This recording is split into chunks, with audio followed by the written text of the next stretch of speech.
This is our 51st day of trying to declutter my parents' entire house before my baby's born in 10 weeks. My kids' toys are currently way too accessible to them and they keep getting into the bins and dumping them all together on the floor, so I think I want to start a toy rotation with them. This is the current situation and clearly it's not working because my toddler can pull those drawers out. I'm gonna get a bunch of these bins and we're gonna store them in the storage side of the basement and maybe keep like 1 or 2 out here for them to play with at a time. Believe it or not, those toys were actually organized fairly recently. And spoiler alert, my toddler does actually know how to open those blue bins that we just bought. I didn't realize that until we'd already finished organizing this entire thing and she went in and opened a bunch of them and dumped them all together yet again. But I was able to fix it pretty quickly because they were all labeled. Anyway, the reason I've been wanting to start a toy rotation with them is because recently I've been noticing they've been very overstimulated. I think a large part of that just has to do with how many toys they have accessible at all times. This is everything I used, by the way. Everything we ever need to organize. I have the bins, gallon bags, sandwich bags, tape, and a Sharpie. Anyway, the toys we sorted in the previous video were my mom's and then these are ours. So these are all the toys that will be coming with us when we move out. I did get rid of a good amount of stuff, but to be honest, today was kind of just more about organizing things so that we can kind of get them up and out of the way. But we literally have like 20 copies of Bluey and there is no way that we need that many copies. So at some point I'm gonna have to go through these again and figure out which ones we actually want to keep. But why does literally every single set have to come with a copy of Bluey? My kids wanted some of the sets like the house and the car and stuff, but every single one of them comes with people. If for some reason there's someone out there that wants like 20 copies of Bluey, I got you. Oh, have you guys seen that TV show Psych? That was literally my comfort show for years. Every episode they sneak a pineapple into. And my husband and I thought it would be funny if we sneak a shark puppet into every episode from now on. We're gonna have to start that on Monday because these are actually all pre-recorded. We finally left for vacation this morning and I'm really excited about it because it's the longest that I've taken off since we started this whole thing. If you know, you know. Anyway, I had a great time because my husband drove the entire time. Shout out to Carl for doing that. This past week has been the busiest week that I've had during this entire thing because I spent a couple days doing 2 days worth of work so I could get ahead. I was actually able to get enough done that I can post every day that we're gone except for one. I haven't decided yet what day it's gonna be, but I promise I'll let you know. I really think it'll just depend on how tired I am at the end of the day. I feel like I'm currently living in the future because I've done work that you guys haven't even seen yet. Haha. But you'll find out soon enough. But unfortunately, one of the videos is going to be really short. There we go. No, we literally already had the conversation about phone storage. But I thought my phone had fixed itself and it did not. And I lost 40 minutes of footage.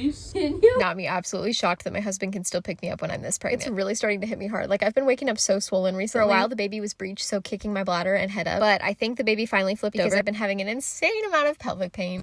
Fit on the shark. This was a party game that I made for my daughter's 3rd birthday party. And here's my husband rearranging furniture. No. I had asked him to move this, but ended up not liking it, so he moved it back right away. He's so patient with me. I don't know how he puts up with me. Anyway, I totally planned on filming enough to post every day that we were gone. After losing all that footage, I was really discouraged and I just ended up going to bed that night. It's still enough that I can edit into a video, but it's going to be pretty short. You know what? We still got some work done, so that's all that matters. If I just gave up every time something went wrong, I would have quit on day 1. For instance, I've been feeling particularly overstimulated recently. Just feeling very constantly surrounded by stuff. But I honestly think a large part of that just has to do with the fact that we have not had the garage sale yet. And there's a lot of perfectly good reasons why it hasn't happened. But like walking into the garage and seeing all that stuff in there is really discouraging sometimes. And I know it's going to get better, but until then I just have to keep reminding myself of everything that we've done so far. Even though honestly sometimes it feels like we've done nothing but just rearrange things. But it's all completely sorted out and it's all going to go to the garage sale. The bulk of the work is completely done. Well, I mean aside from the basement, but I'm really hoping that we can have it next weekend if it doesn't rain. But my daughter has t-ball games every Saturday, which has made things kind of difficult for us. I guess it doesn't really matter too much because my husband works every Saturday anyway, so he can't watch the kids that day. So I'm thinking we're going to have to do it on a Friday or something. He also gets Mondays off a lot. Do you think anybody would come to a garage sale on a Monday? I don't want to waste my time with it because I know it's not typical. I definitely saw that coming and did not care. At this point, I'm just used to things collapsing around me. Anyway, what specific things are you wanting to see when I do the garage sale? Because I'm definitely going to try to film something. I'm still trying to figure out how it's going to work, to be honest. Because I don't want to just film strangers without their consent. I know a lot of people have said that they want to see what sells. Do you think that people would be weirded out if I asked to take a picture of it for a video or something? Because I could probably do at least that and then kind of show you a couple things that sold at the sale. I can definitely tell you how much money we make. I can show the setup and the takedown. I kind of want to know what your expectations are for it. Because to be honest, I feel like everything has been leading up to that point. Guys, we've reached that point again. You know, the point where Anna starts to lose her ever-loving mind. I hate talking in the 3rd person. Why did I just do that? Y'all ever give yourself the ick? For now, we had to leave the toys in here, unfortunately. We can't start a rotation with them until we finish the basement. This is what I'm adding to the garage sale. And that does include this table. Anyway, we can't actually get to the shelving unit yet. I'm gonna move most of these back there the second we can. Anyway, this is what it looked like before. And this is the after, and it actually feels so much better.